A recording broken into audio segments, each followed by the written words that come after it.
रताळ्याचे ना वेगवेगळे पदार्थ तर आपण खातोच. पण अशा पद्धतीनं चाट करून बघा, तुम्हाला नक्की आवडेल.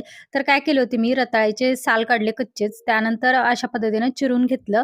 हवं तर तुम्ही ना उकडून मग परत चॉप करून मग असं करू शकता. पण याची टेस्ट थोडीशी वेगळी येते म्हणून मी अशा पद्धतीने केले. कढईत थोडंसं बटर टाकलं. त्यानंतर ना हे कट केलेले जे रताळे आहेत ना, ते फ्राय केले. चवीनुसार थोडंसं मीठ टाकलं, पाण्याचा शिपका दिला आणि झाकून ठेवलं म्हणजे छान वाफल्या जातील आणि खाली लागणार पण नाहीत. त्यानंतर मस्त वाफल्यानंतर काढून घ्यायच्या. त्याच्यामध्ये ना थोडंसं दही टाकलं, चवीनुसार साखर, मीठ त्यानंतर चाट मसाला टाकून मिक्स केलं. थोडंसं लिंबू पण टाकलं. आता दही आंबट नव्हतं त्यामुळे लिंबू टाकलं.